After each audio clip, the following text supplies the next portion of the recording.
218 pounds, he is the great Greg Gagne.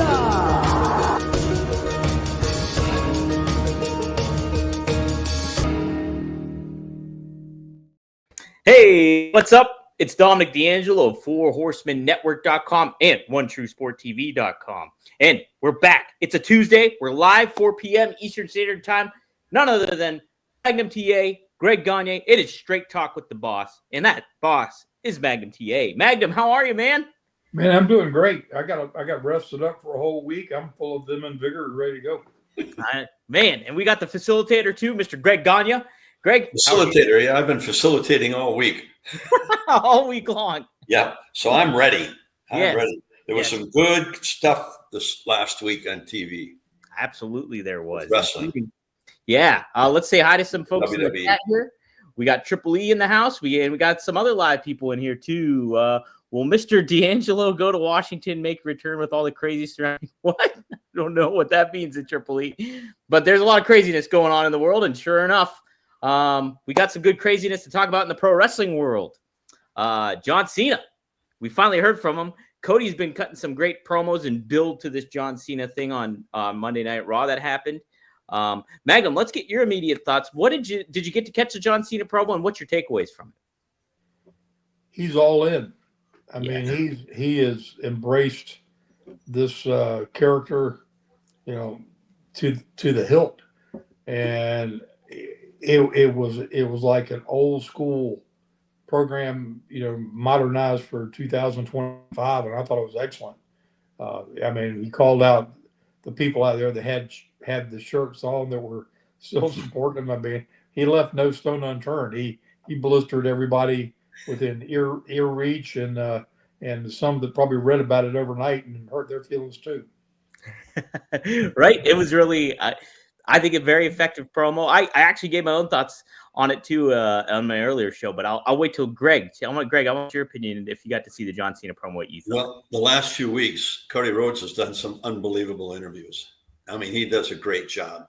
And what Cena did in Belgium, in Brussels, was, I thought, phenomenal.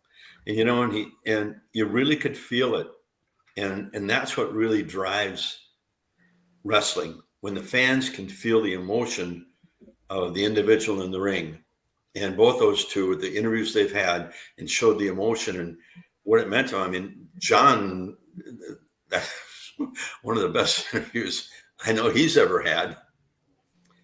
As being a heel now, it was heartfelt. I believed everything he said, and obviously the people there did too. And just waiting for the match now. But heck of a promotion. Well, let me ask this, because I watched it twice, and my initial takeaway was like, I don't want to say I was underwhelmed, but I joked that if I had hair, it wouldn't have blown it back. Like it didn't hit me, resonate with me as much. Really? Yeah, I was. What didn't hit? What didn't work for you? Well, I thought it was very and I know it's the route to take, and it makes sense for what he's been throughout the past 20 years, but it's all about hating on the fans. And it seems like that's such a paint by numbers method to go with. And I think the setup beforehand, when it came to him siding with The Rock, everything to that effect, I thought there was going to be more of a reason of that. And this seems like all of a sudden, hey, okay, finally I'm dipping in and going out the fans after all these years.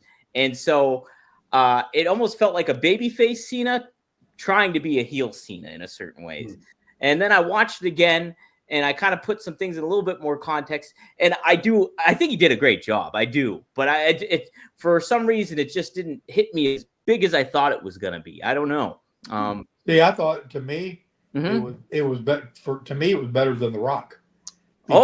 Because the story he told was so real.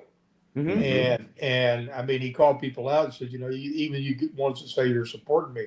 You sat on your duff and wore my shirt, and I've been the one out representing. I've been the one busted my ass. I'm the one that never gave up. Even when you were booing me and, making my life absolutely miserable, and I'm putting on the smiley face and going and doing the deal. I mean, he told a story of years of pent up frustration that, to me, could be a half-ass shoot, because he really, I remember those years when he was getting as many boos as he was cheers, and people were were full of John Cena and wanted something new, even though he was out there busting his ass and doing all the work that he was doing. So, I thought it was as legit. I didn't look at it as like going for the cheap heat. If anything, he leaned into the fact and just buried his ties with everybody, and from the people that were on the fence about him to the people that were seemingly still supporting him, and like pointing people out in the crowd, and I mean, blistering kids. I mean, yeah, I mean, he did every old school move that you could do, and had the history to where the story is believable. Made sense, yeah. So that's why I think it was so. It really wasn't about Cody. It was really about his disdain for the people that he felt had just used and abused him, basically for 20 years while he was out there being the face of the company. Let me ask. That's the way I took it. That's the way I saw it too. Mm-hmm. Well, let me ask you this too. What do you just think? I think a big part of it too is I think the Hogan heel turn and the Cena heel turn, they're two completely different things. I don't think without a doubt. Without a doubt. But one thing that I was thinking, and he gave an amazing reason for it, I thought, but like him not changing his look or his music or anything like that, I think if he were to do that, yeah, maybe it would get him a little bit more heat and get more. Yeah, but I think though what do you think? Should he have? Do you like the aspect that he didn't change his look or anything, Greg? Or do you think? No, he's got to be John Cena. Okay, and he told a story. Mm-hmm. Like he said, it was a great story. I mean, when everybody liked him, there were still people that booed him because they disliked him for his personality. Mm-hmm. And he told that story. It's been eating him for 25 frickin' years. And he finally let it out how he really feels about everybody, and how they, how they treated him and how they backstabbed him, and how, now he's a hero, but people still don't like what he's doing because they don't like his personality. So it was a story, a heartfelt story that I'm sure he's been built up for years and years. And, maybe 10, 15 years ago, he would like to have said that to the people, because they were wearing the shirts and they're still giving them, I think so.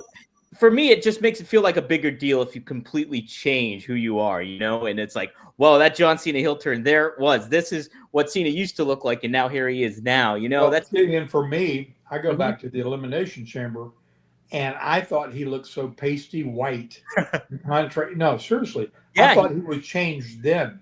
Yeah. Before he even did the switch. Oh. I thought he looked like a fish out of water because he's so pale, and the fact that he just didn't have that that look like the typical wrestler in a superstar position would. Whether it was a paint on tan or whatever, he was just blatantly pasty white, and which was uncharacteristic for the John Cena of the heroic times. Mm-hmm. So when you say he hadn't really changed his look, to me, he looked really off in that environment compared to Punk and Cody. So, and he just didn't look like that healthy, vibrant John Cena. And I thought it was kind of unique that Cody said, I don't know who this guy is I'm talking to. I want that guy that's on the shirt, because he really doesn't look like the guy that's on the shirt. Yeah, he doesn't. He's still in great shape, obviously, but he's probably 20 pounds, smaller than he was back in the day, and just being that.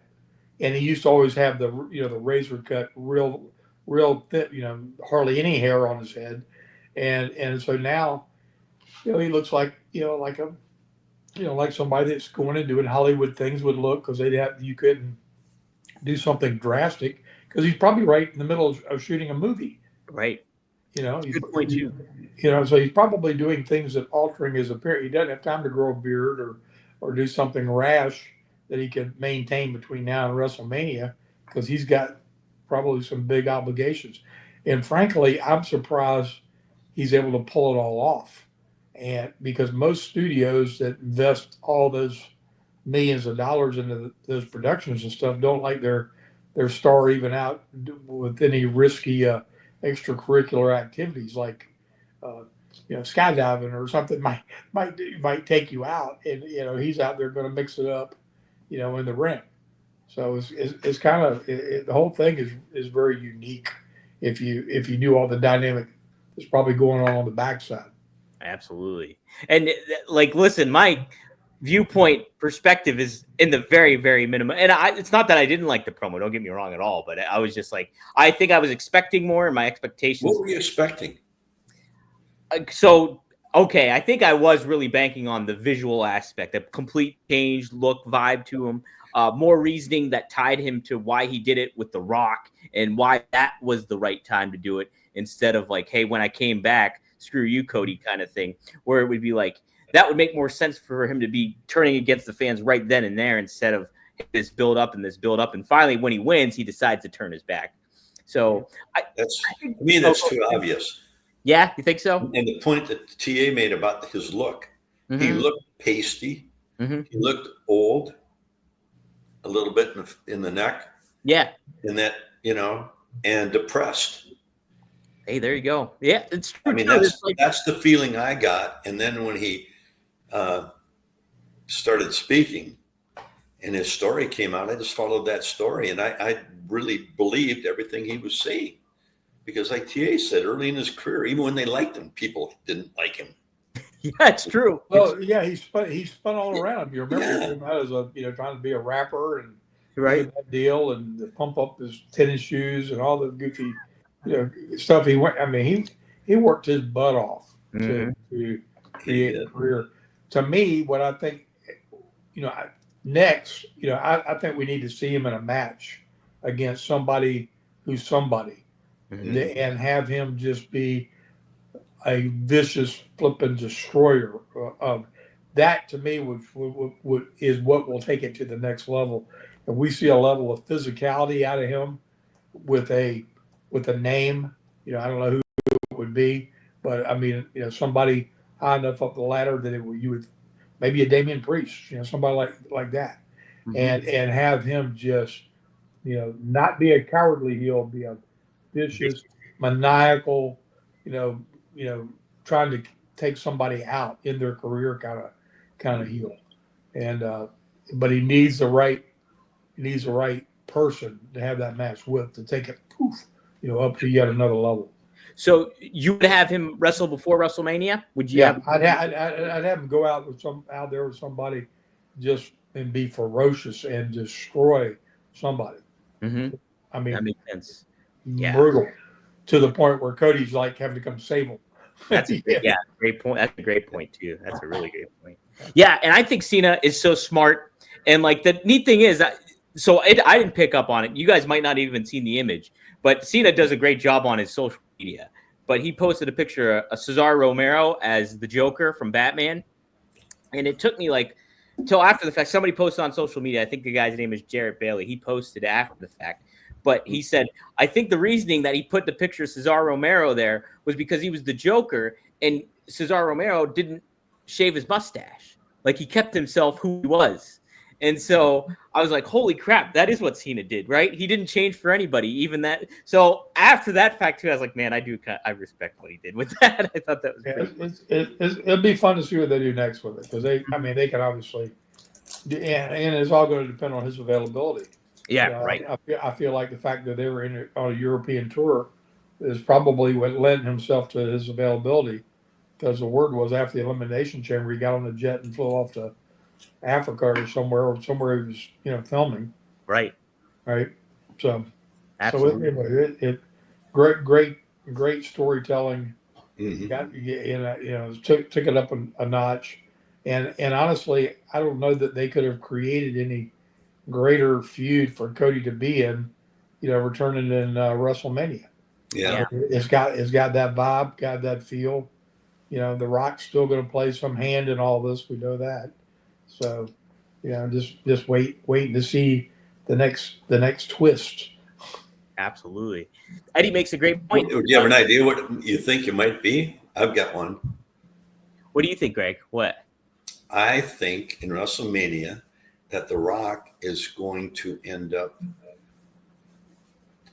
screwing Cody.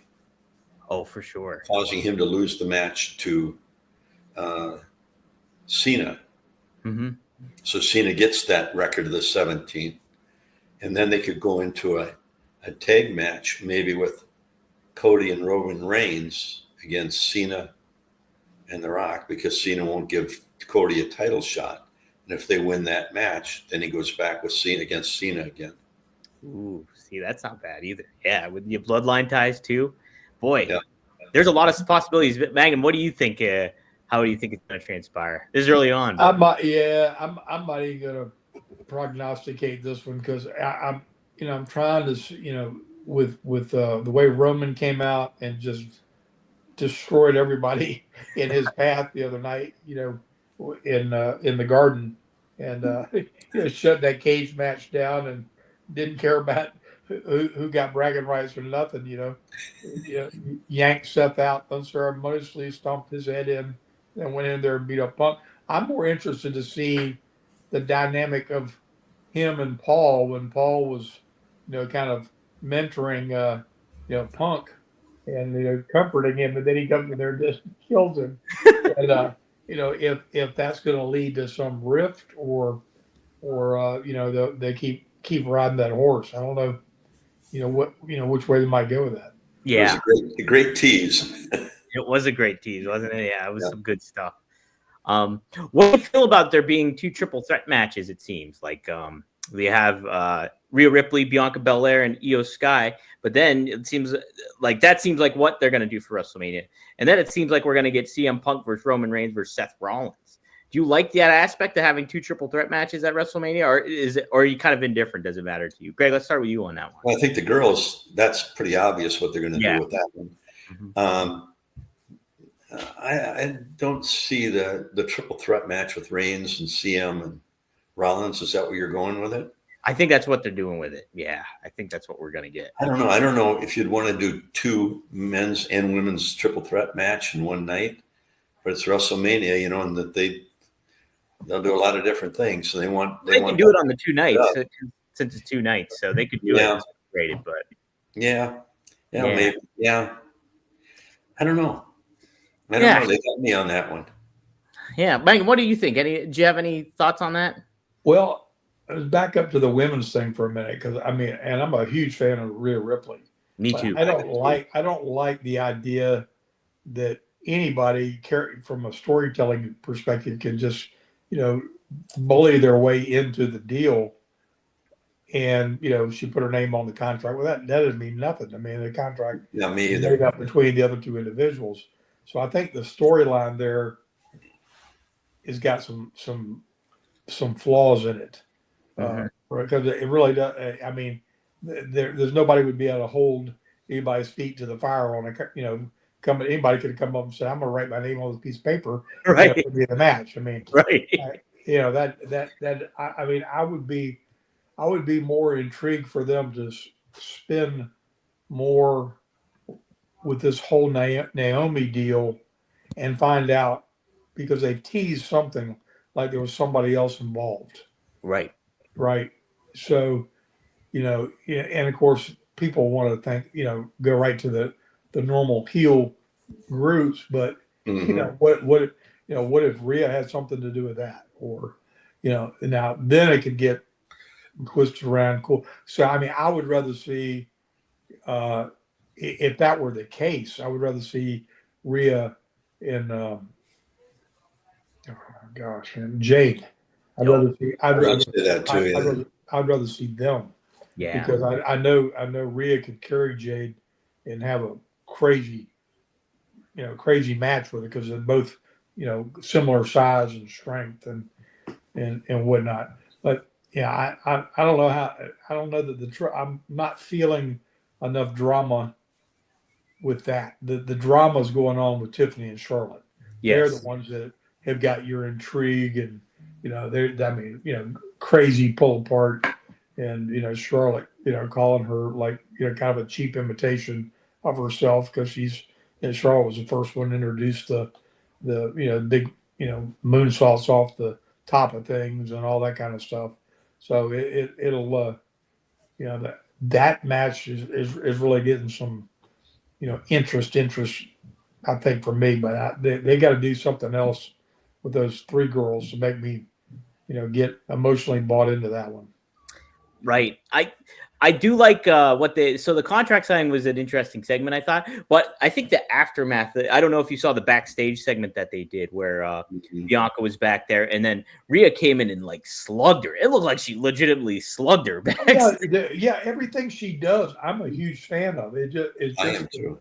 the reason for, I mean, she got every reason to be mad and physical and do all the things. They just should have, to me, come up with some other way to, I mean, they haven't said it yet, right? They haven't said it's a three-way match. They haven't said it yet, no. Yeah.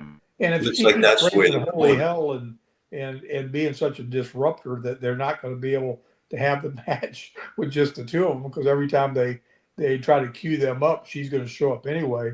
I mean, but they could put her in a cage hung above the ring. I mean, they could do all kind of stuff. Yeah. They See, could that would put be cool in the cage too. and have her break out and jump in the middle of the ring and still beat everybody up. I would be all for something like that. And Magnum, I'm with you too in the regards that if you could somehow Jade's causing chaos on SmackDown because she wants a piece of Naomi. Then you have Rhea causing chaos because she wants a piece of Bianca and Io. What if they just had both general managers, Nick Galdis and Adam Pearce, be like, listen, so we'll settle this after the fact. You guys are just going against each other at WrestleMania. I would even be just for that, if that's simple booking like that. But. Yeah, I want to hear the rest of the story. I want to see what that intrigue, that twist is, because Naomi's got, she's got major, carrying major heat, and there's got to be come out something where whoever her ally is in all this to cause some kind of havoc too. Mm-hmm. Yes. Okay. Yeah, I think. You got to create a little bit more for it. I think a little bit. We did have excited about the girls in a triple threat match either. No, like, I don't know if they maybe they feel that Bianca and Io can't. I think they'll have a heck of a match. Oh yeah. But maybe there's not enough interest by the public on that combination. I just don't understand. I love Io. I think she's one of the most talented wrestlers there is. But I think just having Rhea and Bianca initially straight up, I would have been all for that, Yeah. And then you could have found something with Io to do, whether she goes up against Lyra Valkyria for the Intercontinental Championship or something to that effect. But it just seems like a weird pivot that they took where they wanted to include all these three women potentially in this match. And I don't know. I'm just, one-on-one matches just pack a little bit more of a punch, I think. Especially for a coveted title. Right. You don't want to see, last thing anybody wants to see is the champion potentially lose their title and not even get pinned. That's it. That's exactly it. Ty follows up with a John Cena question for you guys, and this is kind of what we were branching off of.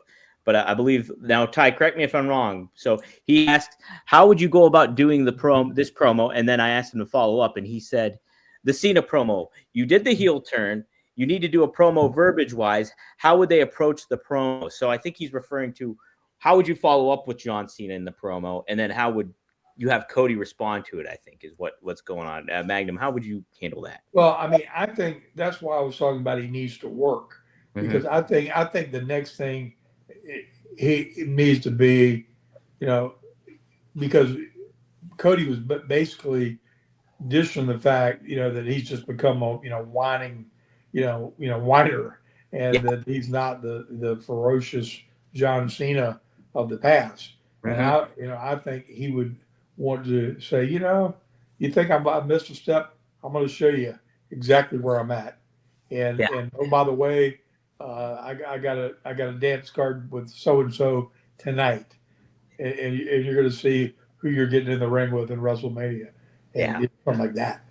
Because he laid it all out there. There's nothing really more to say about any of it other than refuting the fact that he's not as capable and isn't bringing, his A game.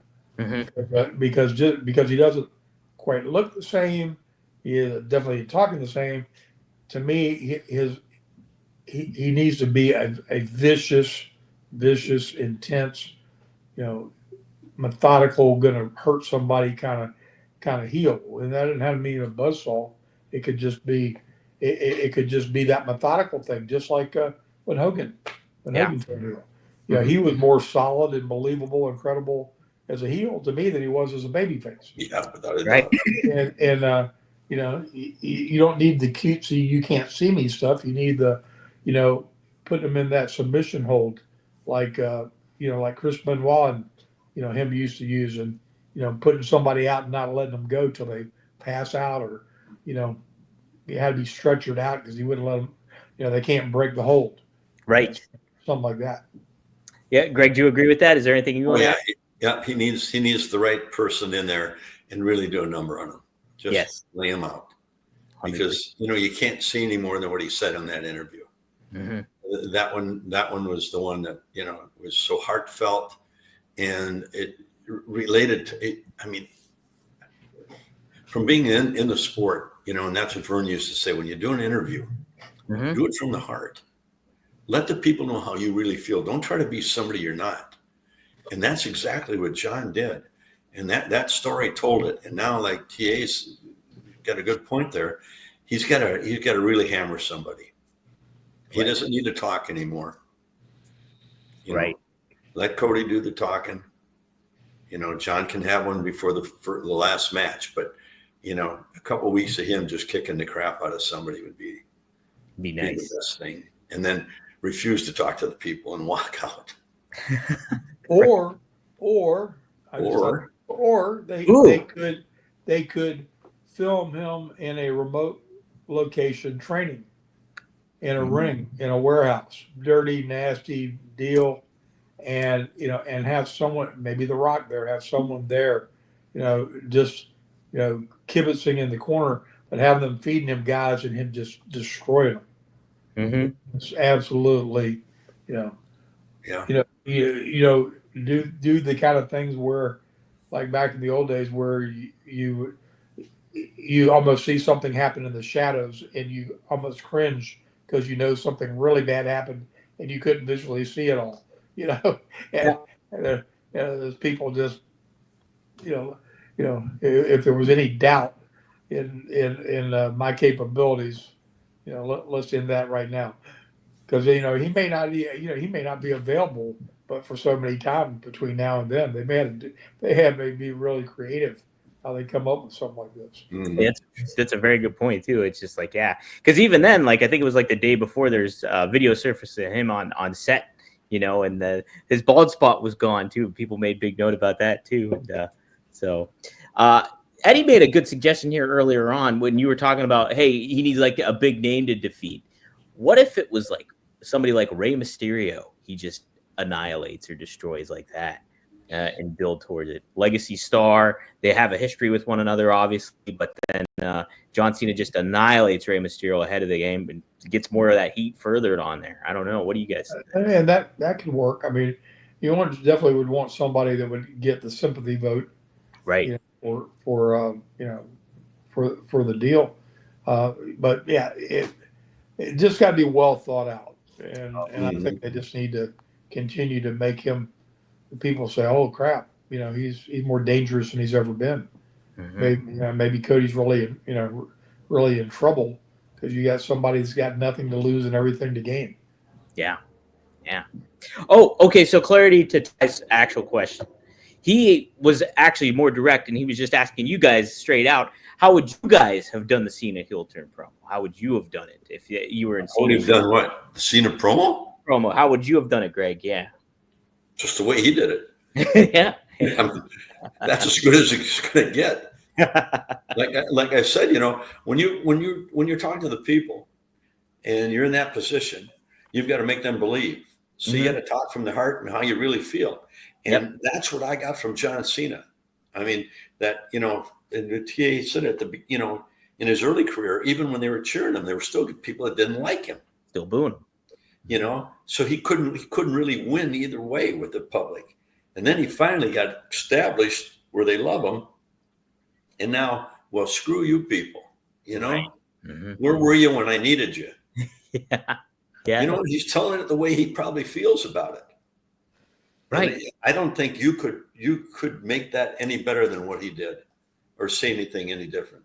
Yeah, and I do see your point, Dom. I mean, if you had the opportunity to come out with a whole different look along with it, you know, if this was all you did, you know, if you shaved your head, or just or grew a full beard, or whatever, you could have made it more dark. Yes. And dastardly looking. But I'm being real. I'm saying this guy's a multi-million-dollar actor, and he's playing a lot of other roles besides this little thing he's doing for WrestleMania. Right. But it's funny. Did you see the thing they had on social media about he's scheduled for this lifetime achievement award that week? Yeah. I didn't see it. What did it say? Yeah, I'm just saying that's going to be funny to see how they navigate that. Yeah. Yeah. I know. Well, the cool thing is too, I don't know if you guys saw, I love Cena. I think he's awesome. Like he's I think he's one of the top wrestlers to ever really do it, kind of thing, in so many ways. But it was neat too, because right before he turned heel, he did like his final set of Make-A-Wishes. Did you see that too? It was just, he got them all out of the way, and then that night he turned heel.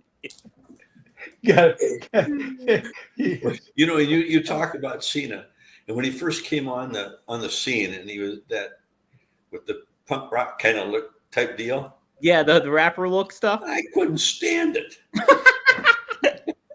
I hated it. Doctor of Thugonomics. You couldn't leave behind that. How in the world can these people associate with that? So he's done a fantastic job. Yeah, creating that personality and that character. You're right.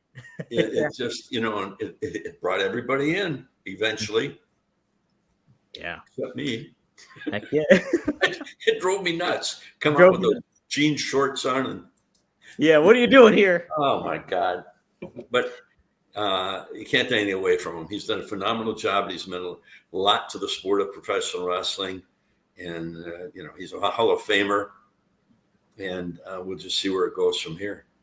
Greg, I think he's going to win. I think he'll get the title. Yeah, I think so. I think so too. I think so. I think it adds a little bit more intrigue. Greg, did you ever cross paths with Cena while you were in WWE or helping out with OVW or anything like that? I know that. No, I never did. Never did. No. No, unfortunately. Nope. Magnum, how about you? Did you ever interact with Cena ever? No, but Dusty used to talk to me about him and just tell me nothing but good reports and good things, and just say, he was, real man's man and loved the business and hard worker, and, had nothing but good things to say about him. And, if Dusty liked him, that was good enough for me. Yeah. Mm-hmm. Oh, heck yeah. If you get Dusty's seal of approval with, that, no doubt about it, Yeah. I mean, I shouldn't say that. I mean, when I was with the WWE, I did, talk to him a few times, but nothing from old school, and it just, great guy, loved the business, but God, it just bugged me. It got you. Let's take a few fan questions here. We'll start with Eddie's. Greg, I still got to get you Eddie's information. That figure, or whatever it was, autograph figure way back when. Who was that? This is Eddie. We did that super thing a long time ago, and I still got to get you his information. So, okay. Eddie says, question for Magnum and Greg. Is there a heel turn that you guys thought was a big oops? Any heel turns that didn't stick with you? It was a big oops? Yeah. That didn't work too well. Anything that you can think of? I can't off the top of my head. Do you have one? You got one, Magnum? No, nothing. Usually those things were so well planned out that, it got the effect that they were looking for, and I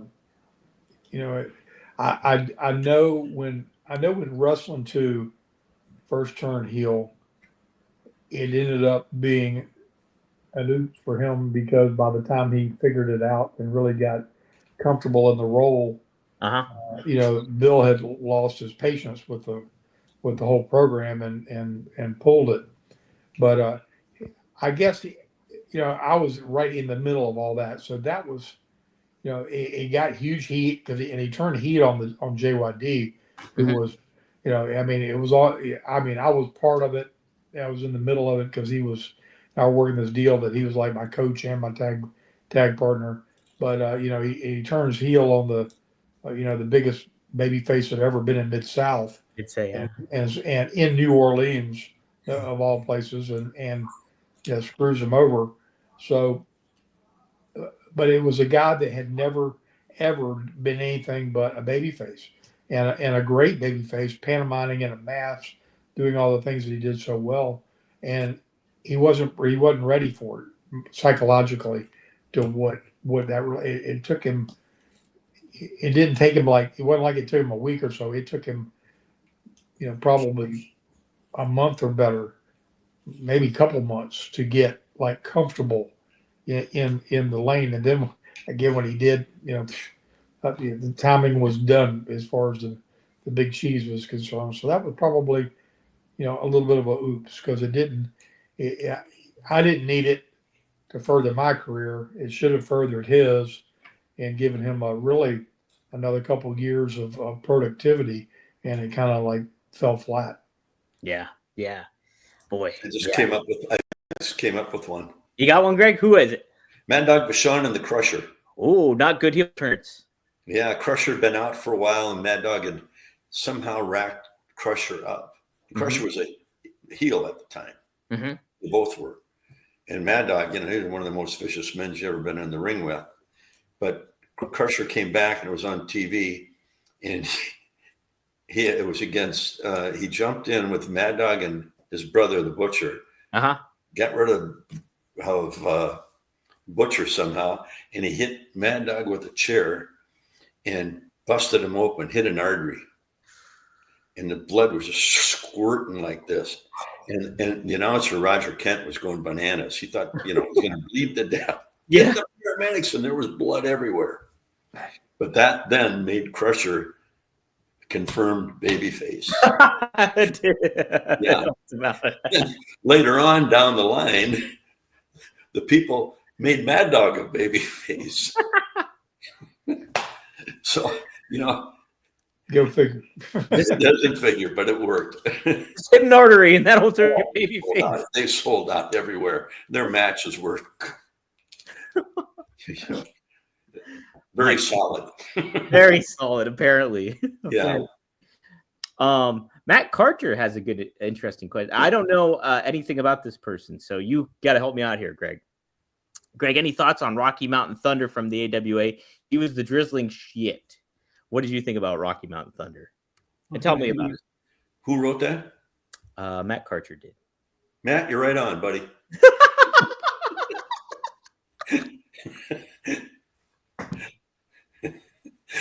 What else can I say? Who was Rocky Mountain Thunder? John Denver? He was some young kid, big guy that wanted to wrestle, but really never really caught on. Yeah. He didn't have much of a personality. Mm-hmm. He was one of those. I don't want to make it look too bad, but one of the wannabes, mm-hmm. that wasn't trained properly, and came in and it just got ate up. It just didn't work. It wasn't his bag. Click. Eddie Prather, maybe you can give perspective on it. Brad Armstrong as a heel in WCW as Buzzsaw was an oops. Oh, I think I remember that one. I don't even remember that. I don't even either. Was that when he turned like a heel hippie or something? I think he was like a heel hippie, if I remember correctly. That might have been it. Let me see here. To Greg and Magnum, this is Stamps. Wrestling's unsung heroes. How did your real life bond shape wrestling's narrative? And what unseen community efforts did you champion off screen to uplift the industry? So how did you guys bring your baby face mentality to the outside world? How did we? Yeah, how did you, Greg? What did you do?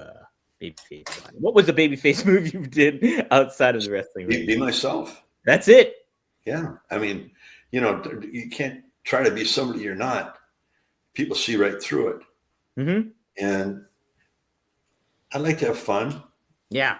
Fun-loving guy, and try to make people feel very comfortable because they are a little nervous or tight when they come up to meet you because of the stature they put you in, and you don't want to come across, arrogant or anything like that. And if you just be your own personality, yeah, and your own personality eventually comes out, who you really are and what you'd be, My dad used to tell me, never turn away a fan. Yeah. And he'd stay there hours and hours and sign autographs. Man, yeah, that's that's to me, I mean, that's what it was all about. Just be who you are. That's a big baby face move right there. Yep. No doubt about it. And deep down, I'm just an asshole. So you're just a dick. Otherwise. Deep down, I'm a heel, but Magnum, how about you? Anything you convey as a baby face outside of the ring that you used to do, community-wise or anything? When we started in the business, and you're working a territory, things were a certain way. But when we got into this jet setting, going all over the stinking world kind of deal, and different city, geographically all over the stinking countryside every day, time became a commodity that you didn't control. Right.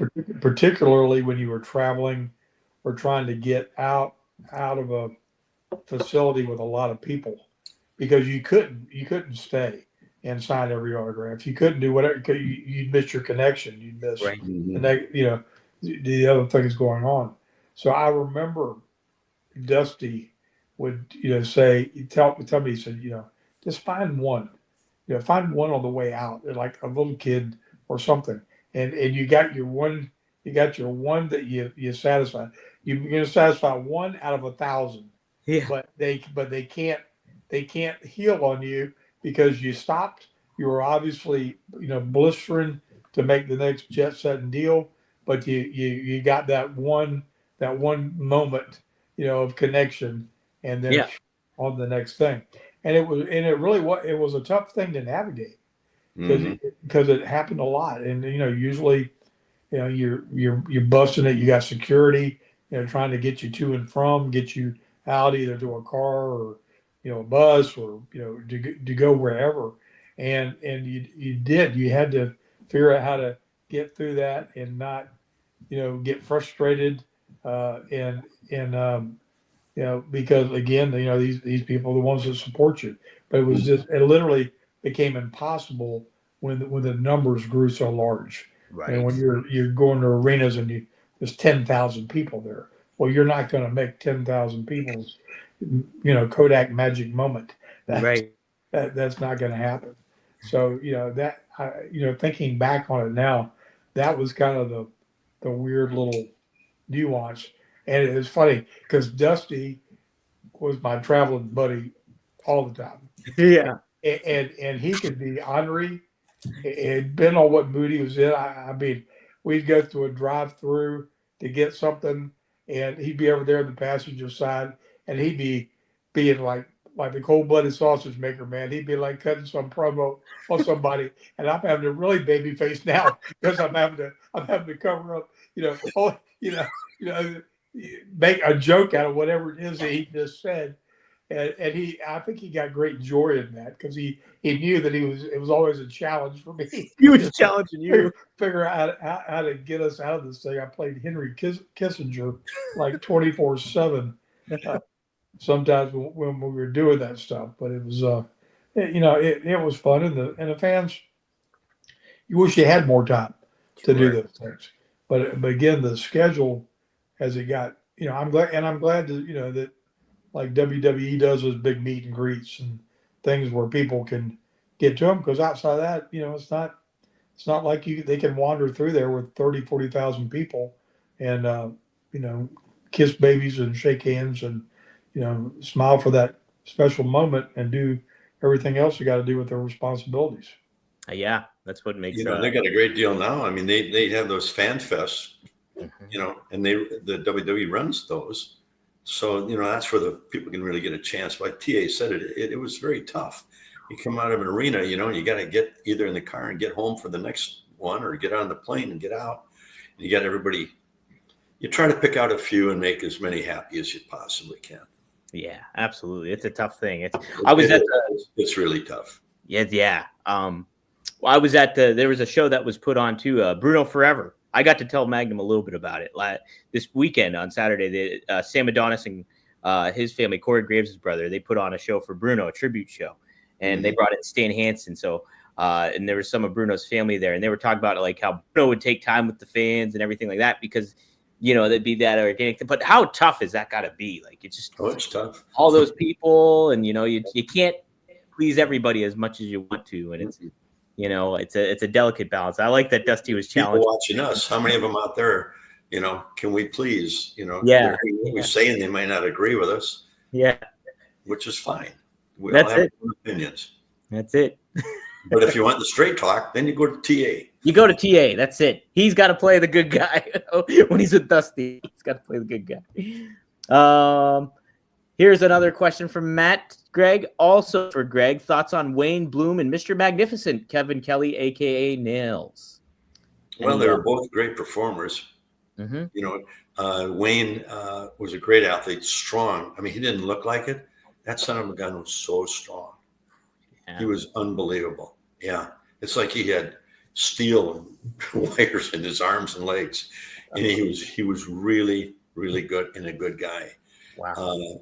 Kevin was a bodybuilder, and he wasn't quite the athlete that Wayne Bloom was.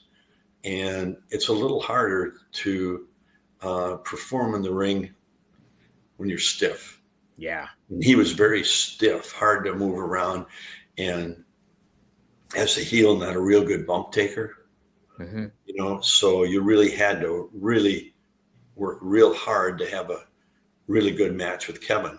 Deep down, he was a great guy, and he performed well in the ring, but he had to have the opponent that could kind of make him shine, kind of compliment him a little bit, yeah, help him out in that regard. Cool. We'll take a couple more questions here. Let's see. Here's one for Magnum. I'm sure.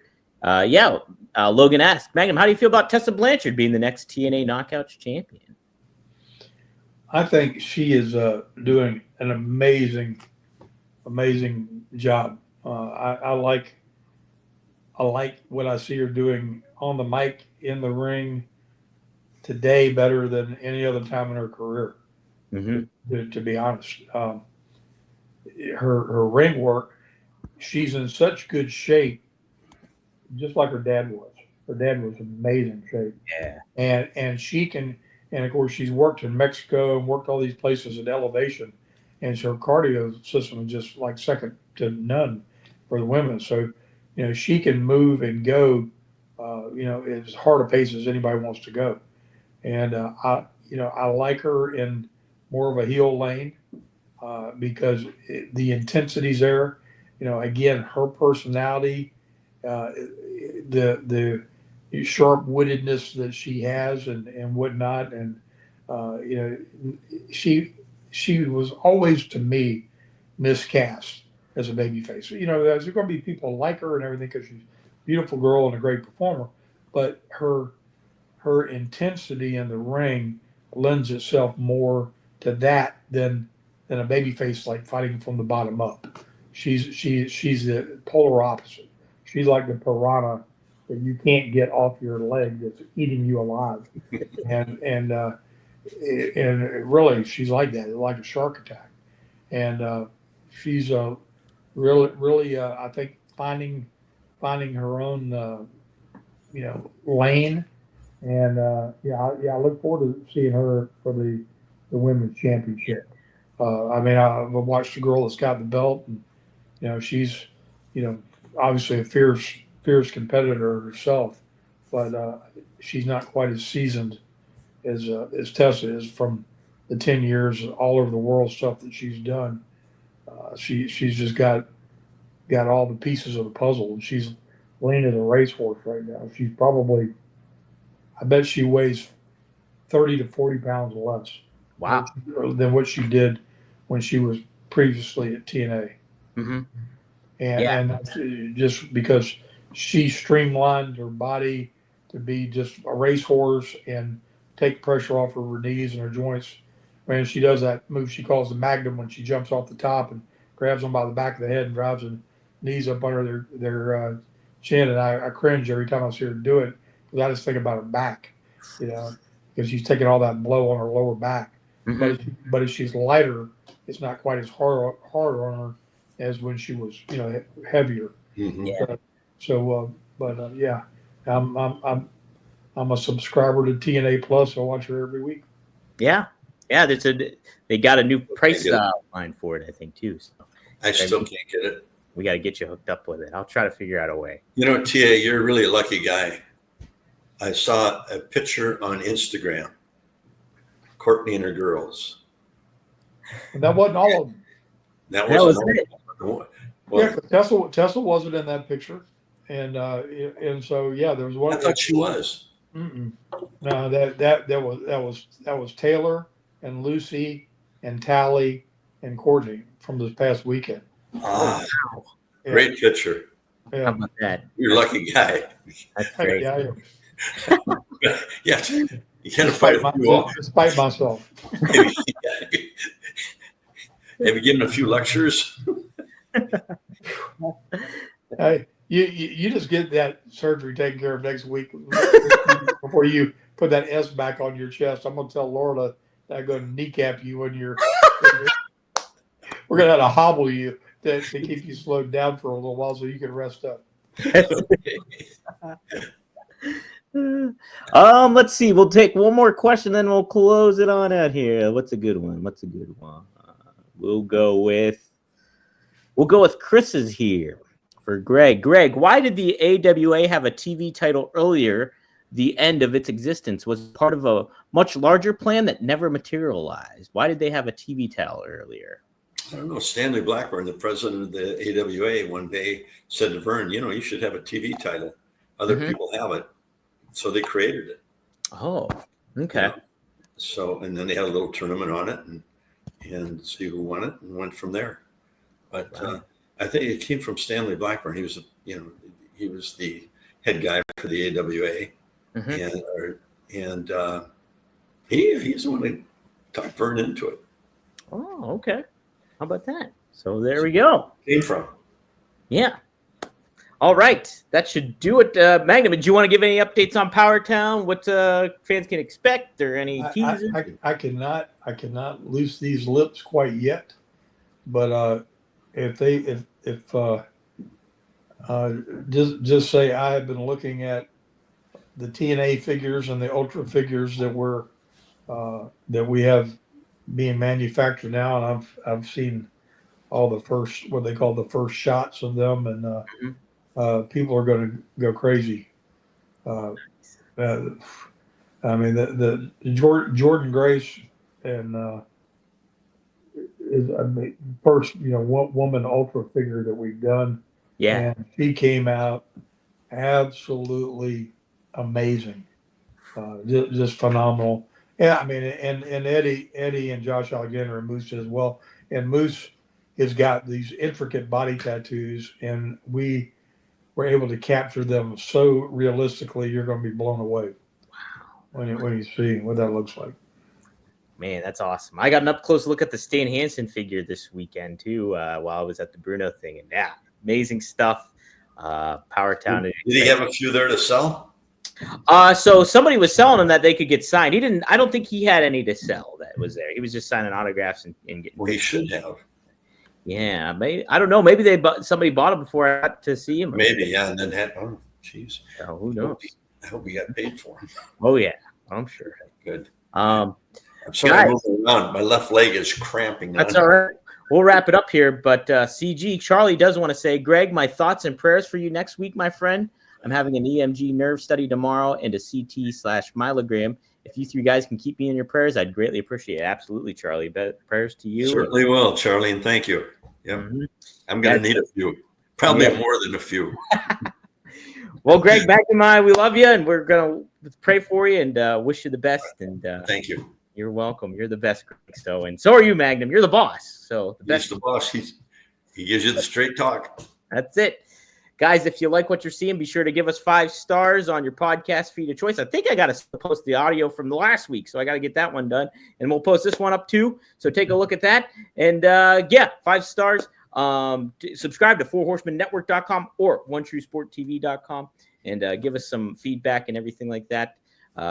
We really enjoy doing this stuff, and I enjoy doing it with these guys. So all the support we can have will be great. And it's good to be back with you guys. My leg is so locked up. Dang it. Uh-oh. Cut it. We'll cut it out. All right, guys, we'll see you next time here on Straight Talk with the Boss.